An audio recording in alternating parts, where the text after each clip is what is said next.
আসসালামু আলাইকুম। আয়কর আইনজীবী নিবন্ধন পরীক্ষা 2024-এর ভাইভা প্রস্তুতি পর্ব আজকের পর্বে থাকছে। একজন করদাতার আয়ের খাতসমূহ কি কি হতে পারে? অর্থাৎ একজন করদাতার সকল প্রকার আয়কে বর্ণিত 7টি খাতে বিভক্ত করা যেতে পারে।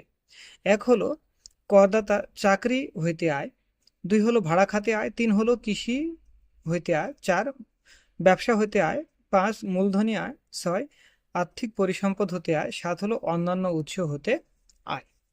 মোট আয় বলতে কি বোঝায়?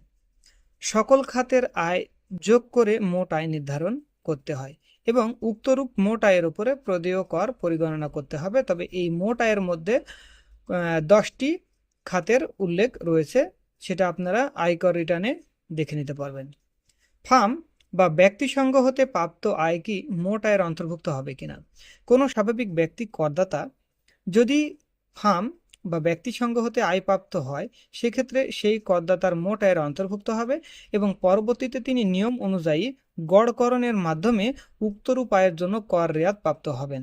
অর্থাৎ ফার্ম বা ব্যক্তিসংঘ হতে যে আয় হয় সেটা নিয়ম অনুযায়ী গড়করণের মাধ্যমে আয়কর রেয়াত পাওয়া যায়।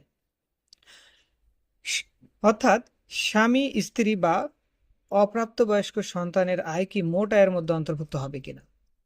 যে ক্ষেত্রে স্বামী স্ত্রী অপ্রাপ্তবয়স্ক সন্তানের আয় আছে কিন্তু তারা করদাতা নয়, অর্থাৎ তাদের কোনো টিন সার্টিফিকেট নেই, সেক্ষেত্রে স্বামী স্ত্রী যিনি করদাতা তার রিটার্নে মোট আয়ের মধ্যে অন্তর্ভুক্ত করা যাবে। অর্থাৎ সম্পদ এবং আয় সবকিছুই কিন্তু দেখানো যেতে পারে। আচ্ছা, আয়কর কি?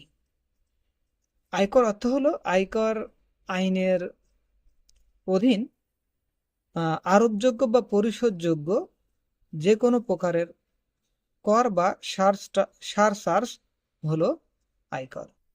ঠিক আছে, ধন্যবাদ।